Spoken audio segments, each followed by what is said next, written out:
In the summer of 1974, the Pacific Northwest felt untouched by darkness.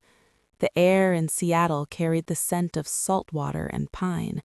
College campuses buzzed with ambition.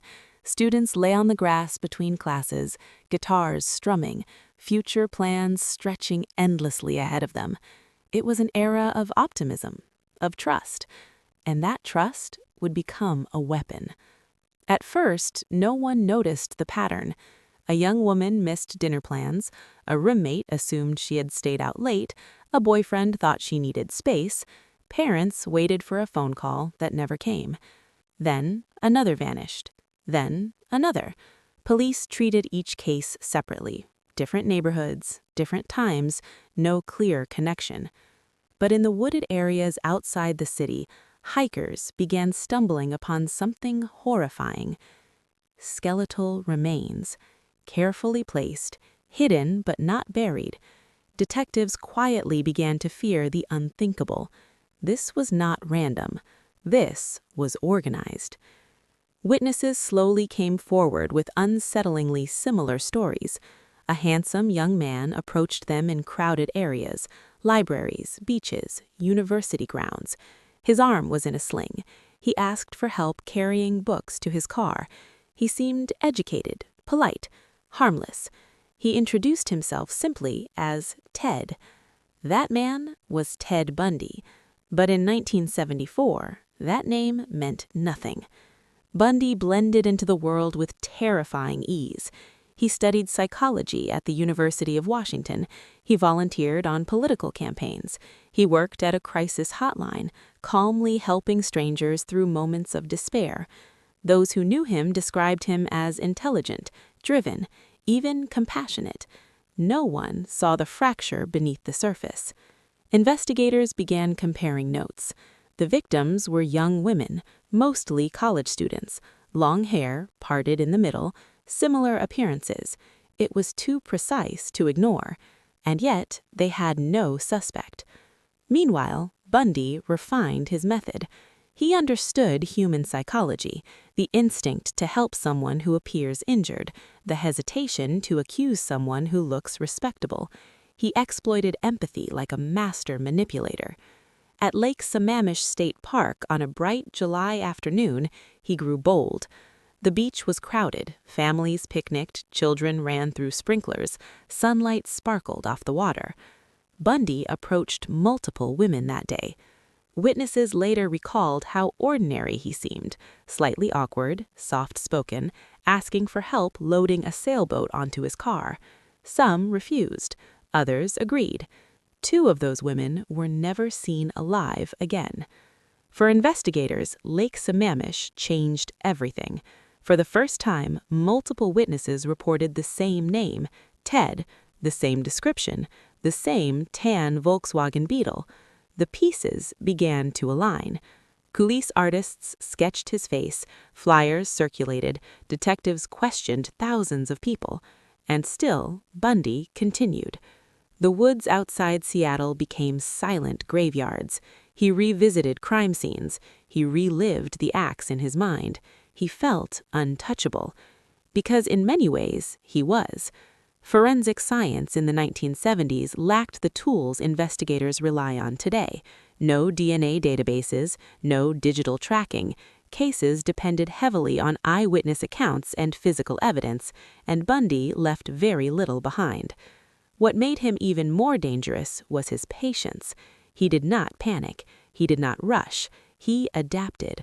When suspicion began rising in Washington, something changed. The disappearances slowed. Then they stopped. Relief washed over the region. Perhaps the killer had died. Perhaps he had been arrested for another crime. Perhaps it had all been coincidence. But evil does not simply vanish. It relocates. In late 1974, Bundy quietly left Washington. Soon, reports of missing women began surfacing in Utah. The similarities were chilling. College students, nighttime abductions, blunt force trauma. But law enforcement agencies in different states were not yet coordinated the way they would be decades later. Information moved slowly. Patterns took longer to see. Bundy understood that distance was protection. In Utah, he enrolled in law school, he dated, he attended social gatherings, he smiled in photographs. To the outside world, he was building a future. In reality, he was escalating. One survivor would later describe waking up to a shadow standing over her bed. The attacker fled when she fought back. She would eventually identify Bundy as the man in her room. For the first time, the monster had left someone alive. And survivors meant descriptions. Descriptions meant recognition. Recognition meant vulnerability. Behind closed doors, detectives began whispering a phrase that had not yet entered common vocabulary: serial killer. The idea was almost too frightening to accept, that one man could travel from state to state, hunting strangers without motive beyond compulsion. But the evidence was mounting. The young, clean-cut law student with political ambitions was living a double life, and the body count was rising. By 1975, investigators in Utah would finally stop him during a routine traffic stop, discovering suspicious items inside his car that would raise alarms. But that moment was still ahead. In 1974, he remained free. Free to charm, free to deceive, free to kill. The forests of Washington stood silent, holding their secrets beneath layers of earth and pine needles. Families waited by telephones that would never ring. Detectives stared at case files growing thicker by the week. Somewhere in the darkness, Ted Bundy watched the news coverage about the missing girls, and he smiled, because no one fully understood what they were chasing. Not a drifter, not a monster hiding in shadows, but a man who could sit beside you in class, hold a door open, shake your hand, and lead you willingly to your death. And as authorities struggled to connect the dots across state lines, Bundy was already planning his next move. The hunt had begun, but the hunter was still in control. By 1975, the illusion of coincidence had collapsed. In Utah, investigators were no longer asking if the cases were connected. They were asking how many more there might be. The turning point came on an ordinary August night. A police officer noticed a tan Volkswagen driving suspiciously through a residential neighborhood near midnight. The car slowed near houses. The driver seemed to be watching. The officer pulled him over.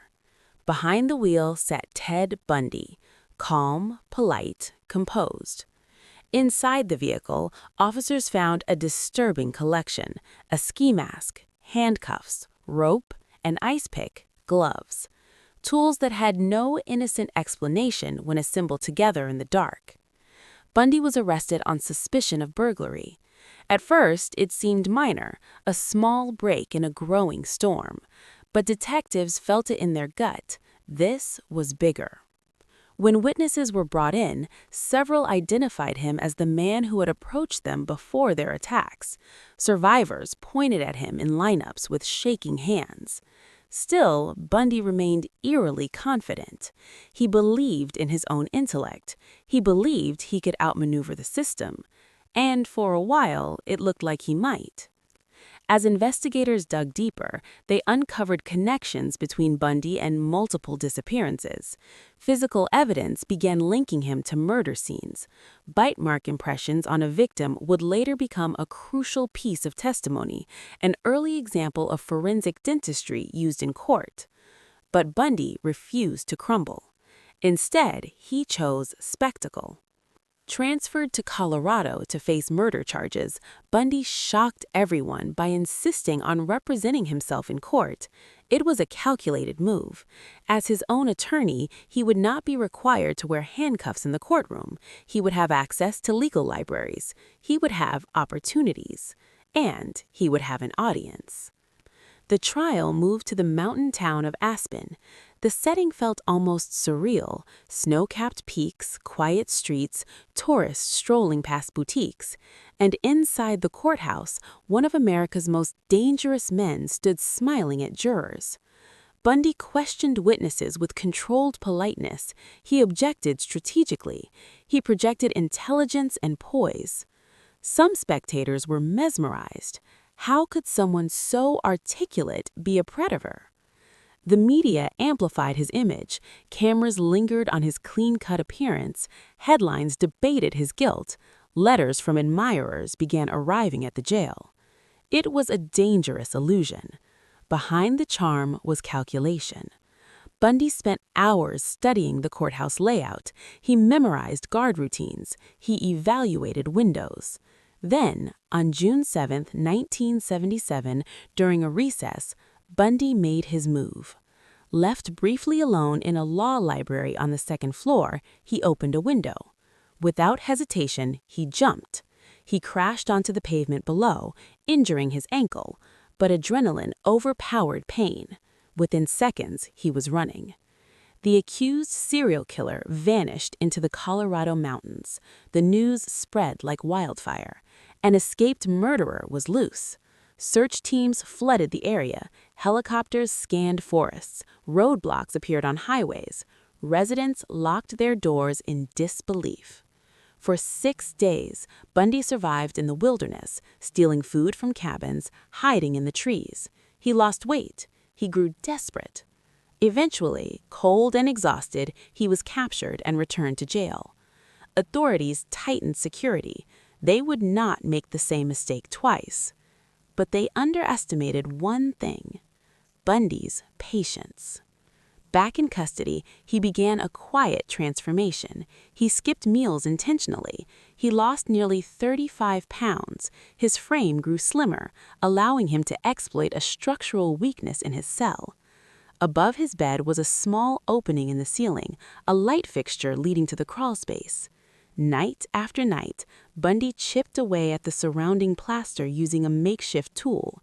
He studied guard shifts. He timed patrols.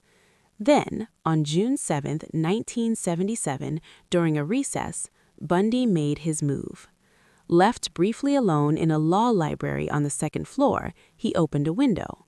Without hesitation, he jumped. He crashed onto the pavement below, injuring his ankle, but adrenaline overpowered pain. Within seconds, he was running. The accused serial killer vanished into the Colorado mountains. The news spread like wildfire. An escaped murderer was loose. Search teams flooded the area. Helicopters scanned forests. Roadblocks appeared on highways. Residents locked their doors in disbelief. For 6 days, Bundy survived in the wilderness, stealing food from cabins, hiding in the trees. He lost weight. He grew desperate. Eventually, cold and exhausted, he was captured and returned to jail. Authorities tightened security. They would not make the same mistake twice. But they underestimated one thing: Bundy's patience.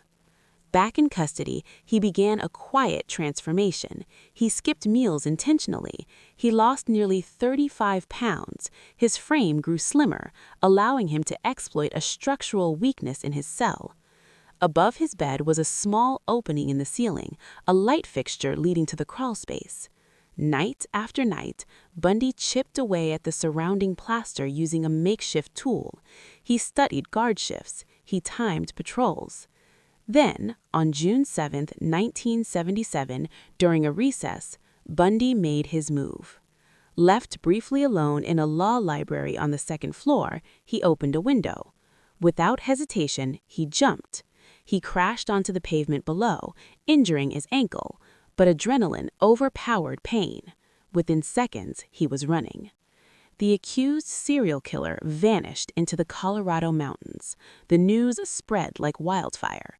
An escaped murderer was loose. Search teams flooded the area. Helicopters scanned forests. Roadblocks appeared on highways. Residents locked their doors in disbelief. For 6 days, Bundy survived in the wilderness, stealing food from cabins, hiding in the trees. He lost weight. He grew desperate. Eventually, cold and exhausted, he was captured and returned to jail. Authorities tightened security. They would not make the same mistake twice. But they underestimated one thing: Bundy's patience. Back in custody, he began a quiet transformation. He skipped meals intentionally. He lost nearly 35 pounds. His frame grew slimmer, allowing him to exploit a structural weakness in his cell. Above his bed was a small opening in the ceiling, a light fixture leading to the crawl space. Night after night, Bundy chipped away at the surrounding plaster using a makeshift tool. He studied guard shifts. He timed patrols. Then, on June 7, 1977, during a recess, Bundy made his move. Left briefly alone in a law library on the second floor, he opened a window. Without hesitation, he jumped. He crashed onto the pavement below, injuring his ankle, but adrenaline overpowered pain. Within seconds, he was running. The accused serial killer vanished into the Colorado mountains. The news spread like wildfire. An escaped murderer was loose. Search teams flooded the area. Helicopters scanned forests. Roadblocks appeared on highways. Residents locked their doors in disbelief. For 6 days, Bundy survived in the wilderness, stealing food from cabins, hiding in the trees. He lost weight. He grew desperate. Eventually, cold and exhausted, he was captured and returned to jail. Authorities tightened security. They would not make the same mistake twice. But they underestimated one thing: Bundy's patience. Back in custody, he began a quiet transformation. He skipped meals intentionally. He lost nearly 35 pounds. His frame grew slimmer, allowing him to exploit a structural weakness in his cell. Above his bed was a small opening in the ceiling, a light fixture leading to the crawl space. Night after night, Bundy chipped away at the surrounding plaster using a makeshift tool. He studied guard shifts. He timed patrols. Then, on June 7, 1977, during a recess, Bundy made his move. Left briefly alone in a law library on the second floor, he opened a window. Without hesitation, he jumped. He crashed onto the pavement below, injuring his ankle, but adrenaline overpowered pain. Within seconds, he was running. The accused serial killer vanished into the Colorado mountains. The news spread like wildfire. An escaped murderer was loose. Search teams flooded the area. Helicopters scanned forests. Roadblocks appeared on highways. Residents locked their doors in disbelief. For 6 days, Bundy survived in the wilderness, stealing food from cabins, hiding in the trees. He lost weight. He grew desperate. Eventually, cold and exhausted, he was captured and returned to jail. Authorities tightened security. They would not make the same mistake twice. But they underestimated one thing: Bundy's patience. Back in custody, he began a quiet transformation. He skipped meals intentionally. He lost nearly 35 pounds. His frame grew slimmer, allowing him to exploit a structural weakness. By January 1978, the manhunt had grown cold. Authorities in Colorado were still retracing steps. Leads dried up, sightings turned out to be false alarms. The trail had vanished somewhere between bus stations and state lines. But far to the southeast, in Florida, Ted Bundy was starting over. He rented a room under an alias in Tallahassee. He wandered the campus of Florida State University. He visited bars. He observed routines. He blended into the background. He had no steady income, no clear plan. But he had compulsion, and it was growing stronger. In the early hours of January 15, 1978, while most of Tallahassee slept, Bundy approached the Chi Omega sorority house near campus. Inside, the atmosphere was peaceful. Music had faded hours earlier. Lights were off. Dozens of young women were asleep, unaware that someone was moving through the darkness outside. Bundy slipped through an unlocked door. What happened next unfolded in less than 20 minutes, but would echo across America for decades. He moved silently from room to room. 2 women were brutally murdered. 2 others were savagely attacked but survived. One witness later described hearing strange thuds in the night, dismissing them as someone stumbling home after a party. It was over almost as quickly as it began. Bundy left the house and disappeared into the dark streets of Tallahassee. When the sun rose, sirens pierced the quiet neighborhood. Police cars lined the street. Ambulances arrived, news crews followed. The brutality stunned investigators. This was not the calculated, luring predator of the Pacific Northwest. This was direct, aggressive, reckless. He had entered a house filled with people.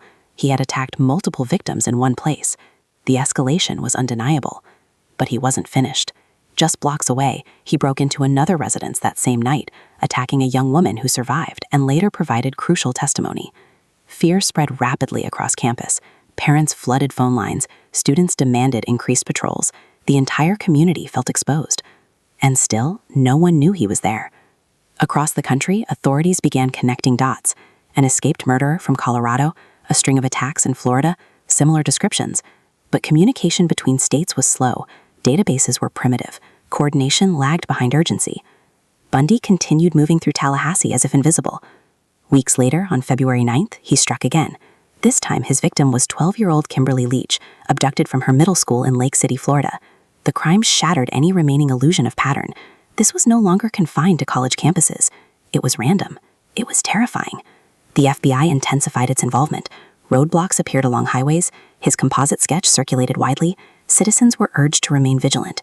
And then, almost by chance, the hunt took a decisive turn. On February 15, 1978, a patrol officer in Pensacola noticed a suspicious vehicle driving through a residential neighborhood. The driver appeared to be casing homes. When the officer attempted to stop him, the vehicle sped away. A short chase followed. The driver resisted arrest, fighting violently before being subdued. At the station, he gave a false name, but fingerprints told another story. The man in custody was Ted Bundy. After more than a month on the run, one of America's most wanted fugitives had been captured, not through an elaborate sting, but through routine patrol work. This time, there would be no dramatic courtroom jumps, no ceiling escapes. Security was immediate and uncompromising. As word spread, relief mixed with disbelief. He had been living among them, eating in restaurants, walking campus paths, passing strangers on sidewalks, and no one had recognized the face plastered across national news. In custody, Bundy reverted to form, calm, controlled, almost amused. He believed he could still manipulate the narrative. The evidence in Florida, however, was overwhelming. Eyewitness testimony, physical evidence, forensic analysis, including bite mark comparisons that would later become central to the prosecution's case. Unlike earlier investigations scattered across states, Florida authorities built a focused, aggressive case. Bundy sensed the shift. For the first time, the system felt tighter around him. He attempted to negotiate. He hinted at confessions in exchange for delays. He tried to control timing, information, leverage. But momentum was no longer his. The media attention intensified beyond anything seen before. Cameras followed every transfer. Reporters analyzed his expressions. The public watched closely. He was no longer just a suspect. He was becoming a symbol of hidden evil, of systemic failure, of fear that could move silently through ordinary life. For the survivors, the trauma was lifelong. For families of victims, grief was permanent. And for investigators, the stakes had never been higher. Because this trial would not simply be about one man. It would test whether the justice system could hold someone who had slipped through it twice before. As Bundy awaited trial in Florida, he began receiving letters again, admirers drawn to the dark fascination of notoriety. Even behind bars, he found ways to command attention. But the smile that once charmed witnesses now appeared thinner, more strained. He understood something now that he hadn't before. There would be no mountains to hide in, no ceilings to crawl through, no bus stations to disappear into. The courtroom in Miami would become his final stage. And this time, the audience wasn't there to be convinced. They were there to witness justice.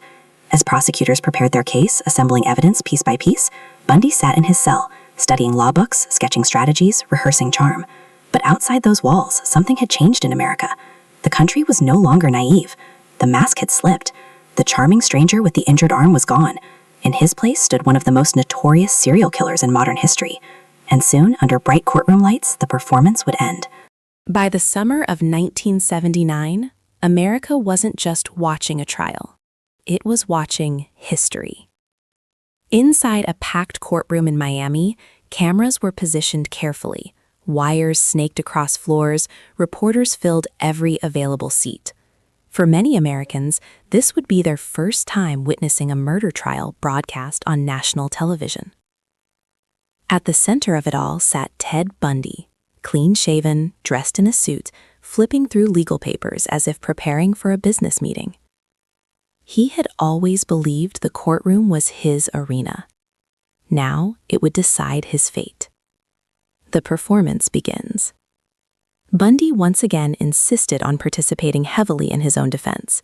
He objected frequently, He cross-examined witnesses. He attempted to project control. To casual viewers, he looked composed. But beneath the surface, prosecutors had built something he could not easily dismantle. The state of Florida came prepared with survivor testimony, eyewitness accounts, fiber analysis, and a crucial piece of forensic evidence that would define the trial: bite mark comparison. One of the Chi Omega victims had clear bite impressions. Forensic odontologists took dental molds of Bundy's teeth. When the overlays were presented in court, the match was chillingly precise. Jurors leaned forward. For the first time, Bundy's confident posture seemed to falter. Survivors speak. The most powerful moments did not come from scientific charts. They came from the stand. Survivors described waking up to a shadow in their room, the sound of footsteps, the flash of violence, the confusion, the terror. Their voices trembled, but they did not break. Each testimony stripped away Bundy's carefully crafted image: the polite law student, the intelligent debater, the charming smile. In its place stood the reality of what he had done. The courtroom grew heavy with emotion. Family members clutched tissues, reporters scribbled frantically. Bundy tried to maintain eye contact with jurors. Sometimes he smiled faintly, sometimes he whispered to himself. But something had shifted. The spectacle was no longer under his control. The nation watches. Outside the courthouse, crowds gathered daily. Some carried signs demanding justice. Others simply wanted a glimpse of the man whose name had become synonymous with fear. Television networks replayed clips of his arguments. Analysts debated his strategy. Psychologists speculated about his mind. He had become a grim celebrity. And yet, the gravity of the crimes overshadowed the fascination. Because behind every headline were names: young women whose futures ended in violence, families who would never be whole again. The prosecution focused relentlessly on that truth. This was not about personality. This was about evidence. The verdict. After weeks of testimony, closing arguments were delivered. The prosecution spoke with controlled intensity, outlining the pattern, the brutality, the forensic proof. The defense attempted to sow doubt, questioning methods, challenging procedures, emphasizing gaps.